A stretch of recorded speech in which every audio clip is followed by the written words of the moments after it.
Assalamualaikum warahmatullahi wabarakatuh.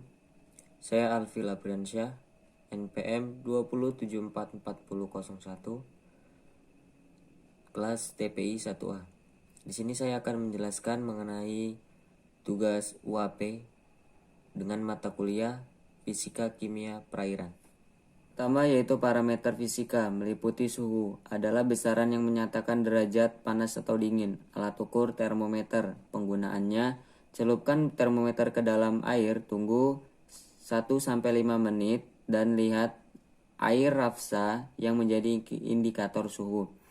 Lalu mengapa harus diukur? Karena pengukuran suhu sangat penting untuk mengetahui karakteristik suatu perairan. Kapan waktu pengukurannya? Dilakukan 3 kali dalam sehari, yaitu pagi, siang, dan sore hari. Kemudian pada saat cuaca ekstrim. Kecerahan adalah ukuran transparansi perairan yang ditentukan secara visual. Alat yang digunakan yaitu sesidik. Penggunaannya, sesidik harus benar-benar diikat oleh tali.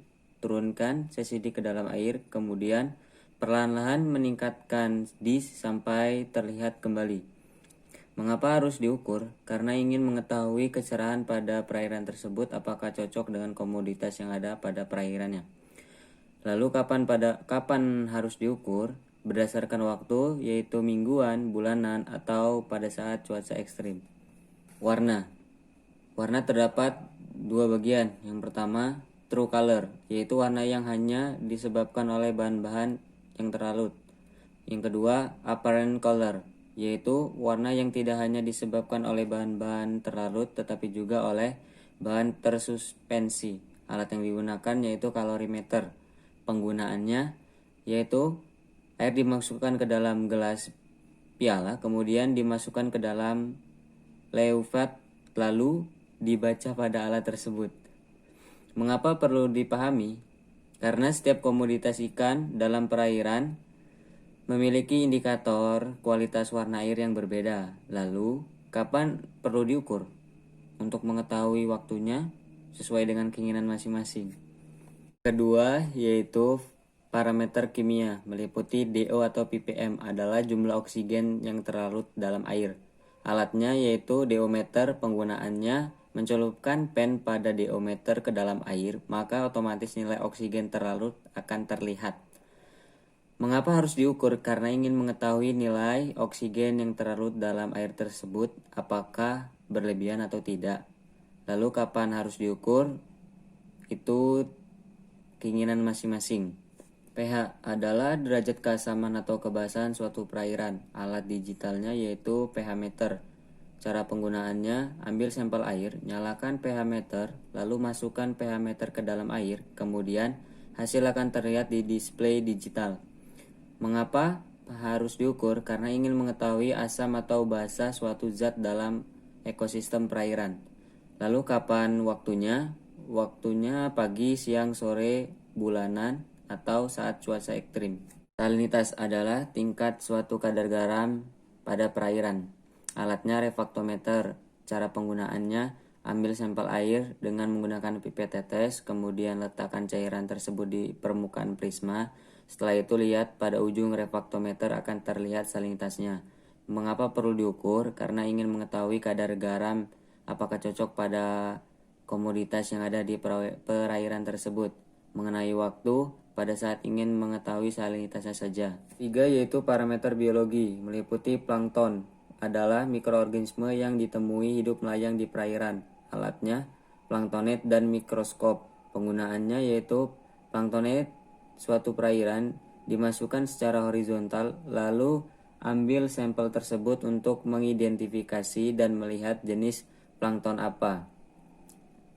Lalu mengapa perlu diukur? Karena ingin mengetahui mikroorganisme tersebut apakah berbahaya bagi komoditas di perairan dan sebagai pakan alaminya.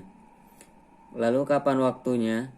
Pada saat sampel plankton tersebut sudah ada, lalu diidentifikasi menggunakan alat mikroskop. Bentos adalah merupakan hewan dan tumbuh-tumbuhan yang hidup di atas atau di dasar perairan. Alatnya yaitu berupa panca indera mata, Mengapa perlu diukur? Karena penting bagi komoditas perairan untuk sebagai pakan alaminya. Dengan kurun waktu kapan itu tindakan masing-masing. Dan yang terakhir yaitu perifiton. Perifiton adalah organisme yang tumbuh dan menempel pada substrat. Alat ukurnya yaitu berupa mikroskop. Dengan cara penggunaan, ambil sampel di suatu perairan. Jika perifiton berukuran sangat kecil dan tidak terlihat, maka pengecekannya menggunakan mikroskop. Jika perifiton bisa dilihat menggunakan panca indera, maka tidak usah menggunakan mikroskop. Lalu, mengapa perlu diukur? Karena perifiton sebagai pakan alami di suatu perairan. Dengan kurun waktu kapan harus diukur? Setelah sampel organisme tersebut tersedia. Kemudian yang B, mengukur kualitas air secara periodik atau berkala. Bisa diukur secara harian, meliputi hari ini, besok, lusa, dan seterusnya. Kemudian, dalam kualitas air bisa diukur secara mingguan. Contohnya seperti mengukur kualitas air di sungai. Lalu, kualitas air diukur secara musiman, tergantung musim yang terjadi pada saat waktu tersebut. Contohnya, salinitas di musim panas dan di musim dingin. Kemudian yang terakhir yaitu kualitas air diukur secara tahunan. Contohnya seperti terumbu karang. Sekian penjelasan tugas UAP dari saya. Kurang lebihnya saya mohon maaf. Saya akhiri. Wassalamualaikum warahmatullahi wabarakatuh.